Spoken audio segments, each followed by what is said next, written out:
Well, we all hold on to dreams one way or another, don't we? We have these things that just kind of are kindled in the pit of our stomach, maybe the back of our mind. And just like a former guest today was talking about, that we have these dreams as young people, but sometimes we need someone to help blow on those dreams. And on the phone with me from Whangarei is Ant Backhouse. Now, Anthony Backhouse, I have met quite a number of years ago. In fact, he did a bit of work for me. He was the most successful sales rep ever worked for me. I don't know if you realised that. But Ant, nice of you to join me. Hey, John, how are you? Yeah, good. I was just saying you're actually the most successful sales rep that worked for me, which is kind of interesting. But really? That is a surprise. Yeah. Sales is definitely my one thing that I feel I'm never really that great at. Well, you must have done pretty good connecting with selling your dream, because you've got this I Have a Dream Foundation, and I think it's a marvellous thing, and you've gone from strength to strength. In fact, you've gone so much from strength to strength that last year I think it was last year or the year before, you were awarded a QSM for your work for youth. Mate, that for a young fella, if I can say that, that's a pretty amazing recognition. It is, and at the time I was a little bit overwhelmed. It wasn't really till I got there I realised that I was quite young, standing in a room of a lot of other grey-haired people that had done some amazing things in life that were getting awarded other medals as well at the Governor General's House here in Wellington, and so it was a special moment for me and my family. Would you be the youngest recipient of a QSM? I'm not too sure. I've never actually investigated. It was something I sort of thought, maybe I should go back and have a look. But I assume there's probably other young people that get them at times. But I definitely seem to be the youngest in the ceremony on the day. Yeah, no, good on you. So tell me about the genesis, the beginning of I Have a Dream, and really what it's all about. Yeah, well, actually, and even taking a step back further than I Have a Dream, the way it came about was that myself and my wife had, worked in our corporate careers for quite a number of years, and we're I guess, bought our first house, had got married, was doing fairly well in life, and one would assume that that would bring a level of happiness, but to some degree it didn't, and we always were involved in youth work on the side through our church at the time, through our involvement in Christian Surfers, which was a group taking out young kids out surfing, and so back in the late 90s, myself and my wife decided we wanted to make that our full-time passion, and we actually quit our full-time corporate careers and became posties on bikes just to put food on the table, and so we could ride around all morning, in the morning delivering mail, and then by the afternoon you'd have all afternoon free, and so we spent all the time in the community, in the Wesley community in Mount Roskill, which was a Decile 1 sort of low socioeconomic community where we'd be running a lot of life skills programs for kids, and we got a lot of help from the church we were involved in, and we were running youth activities and arts and sports and music programs and different things like that, and that was under a trust called the Urban Hope Trust, and so we were running that for a few years on the smell of an oily rag, and had done really, really well with the trust, and then along came a person called Scott Gilmore, who's the philanthropist behind the I Have a Dream program, and he had actually read about the I Have a Dream program in the States. He'd learnt about it over there and thought, wow, wouldn't that be great to be able to start back in New Zealand? And so, cut a long story short, he sold a accounting-based software business that he had developed up in the States, made a bit of money out of that, and his way of investing back into society was when he came back to New Zealand, sort of thought, well, now I'm in a financial position to be able to invest in this. And so back in 2003, he bumped into myself and my wife doing our work in the community, and he needed someone to run his project, and so we obviously jumped at the chance, because the unique part about what I Have a Dream does, a long-term program, 10 to 15-year project, working with a group of kids from primary school all the way up into tertiary and employment, and doing everything, whatever it takes, basically, wraparound services, mentoring, tutoring, social enrichment, trips, camps, activities, working between their family, their communities, to make sure that they do succeed and grow their wings to fly. And so the opportunity to do that, to do it over a long period of time with a whole year level of students that we picked at the time, which was the year 4 students at Wesley Primary School in 2003, those kids are all now 21. Yeah, isn't that scary? That time goes, but that does make you uniquely different, doesn't it? That you're there for the very, very long haul, where a lot of other social services cut off at various ages or cast young people, I won't say adrift, but they certainly say, well, you can do it by yourself now, or go with someone else. So that is a unique point of difference with you guys.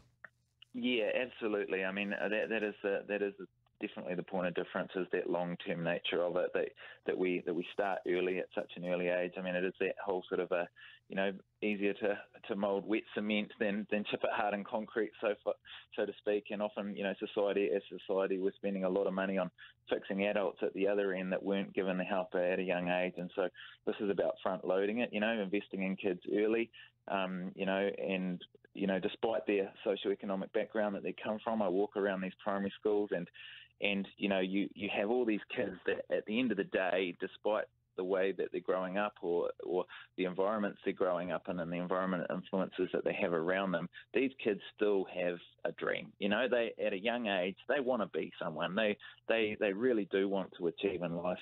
And, it's those obstacles that come up along the way and the set of, resources that they lack, or the set of networks that they lack, the set of significant adults and connections that they lack to be able to kind of make, join the dots to make that dream and realise it. And so that's what we're about, is making sure that we can kind of, flatten out all the bumps on the road and put all the resources around them. Well, and it would be true to say that probably a lot of, not-for-profits and people who are doing sort of charitable trust work, the measurement of their success is very difficult because of the sort of demographic they're working with. But I just want to read something, which I think this is fascinating. I love the proof of the pudding, if I can put it that way, and I want to read some NCA and some schooling results. So we've got two columns here. One is the dreamers that you guys are looking after, and one is a comparison group of, equal socioeconomic type students. Yeah, and just to be clear, those were the students in the year level above them from the same primary school. So that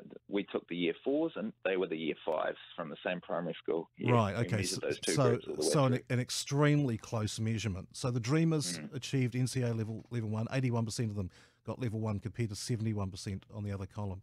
Level 2 NCA, 85% compared to 66%. So big gap. Now, and the next one is remarkable. NCA level 3, 44% of the dreamers achieved it compared to 11% in the comparison group.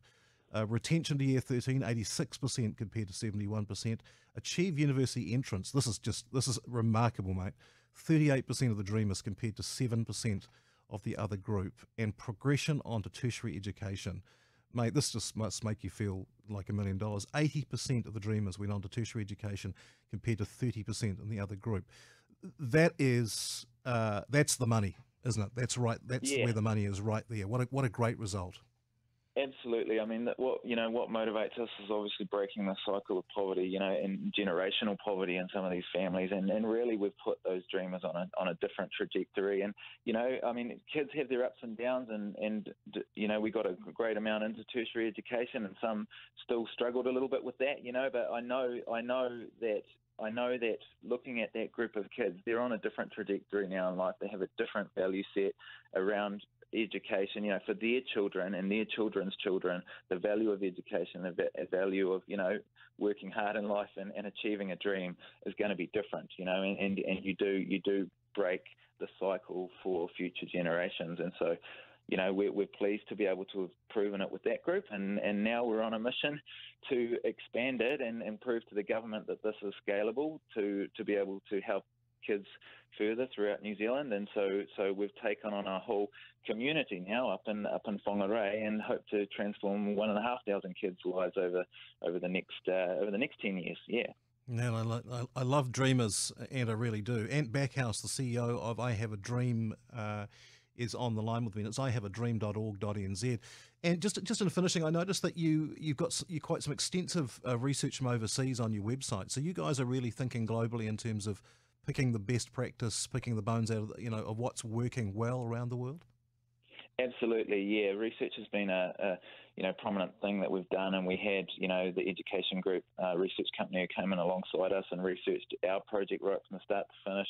This program has had 35 years of success and measurement up in the States. We're celebrating our 35th 35th anniversary up in America, where it's now had over sort of a few hundred projects helping, over 17,000 kids up there. So we know it works, and to now be able to take it and prove that it's worked in a predominantly Pacifica community, Mount Roskill. We're now proving that it's going to work in a predominantly Māori community up in Whangarei. And so we're now needing, obviously people's support behind us to make sure that we can, people that are keen to prove that this can make a difference for kids' lives by investing in them in this way. And so Scott was kind enough to fund that first project of 50 kids.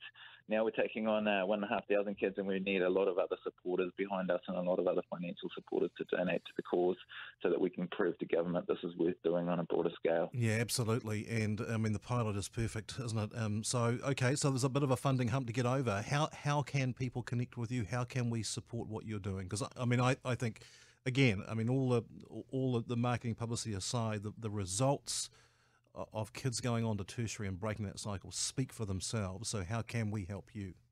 Cool. Okay. Well, we've got a few ways to help set up. So we've got a text to give sort of campaign set up. So people can text DREAM, the word DREAM, to 833, and that will donate $3 automatically to our organisation. Second way, we are looking for people who can offer a longer term commitment to a child to sponsor a dreamer in our organisation, and that's at a cost of $85 per month. Pretty much the price of a cup of coffee a day. So $85 per month or $1,000 per year, and so they can get in touch with us through the website www.ihaveadream.org.nz to get in touch with us, and we can set them up around that. And obviously for higher level donors, we are looking for significant partners, just whether it's businesses, whether it's individuals to come in behind us, and whether they could sponsor a whole year level of kids, or whether they could offer gifts in kind through business, through services to us. And then obviously we have the mentoring and volunteering aspect, but largely the project is up in Whangarei, so the volunteering aspect, really people do need to live in Whangarei area to volunteer, but there's that aspect as well. So that's all advertised up on our website, ihaveadream.org.nz. I love that text DREAM to 833 thing, the $3. It's so simple for people, isn't it? Because it's less than the price of a cup of coffee. Everyone can do it. Everyone can pick up the text and do it right now, and not even think about it again. I mean that in all due respect. I think it's a wonderful thing, mate. Good on you, and I hope you do turn out to be the youngest person to ever get a QSM, because that puts a bit of fire in the belly of people that know that you are doing a wonderful job. And I encourage people to go and have a look at the website. I have a dream. .org.nz and have a look at the stats, have a look at the facts and figures, get involved. What a wonderful thing. And I know you're a lovely man of faith, and blessings on you, my friend. Excellent. Thanks for your time today, John. No, my pleasure. That information for I Have a Dream is up on our Facebook page now. It'll go up on our website a bit later today. I'm John Peachey, and this is The Morning Show. It's easy to lose sight of your dreams. At I Have a Dream, we help Kiwi kids build bright futures. Coach has supported me for almost 15 years. I'm living my dream because he and a whole lot of others gave a damn about me. I Have a Dream offers long-term academic and life skills services to kids growing up in material hardship. And the dream is only getting bigger. Help give Kiwi kids what they need to succeed. Donate now at ihaveadream.org.nz.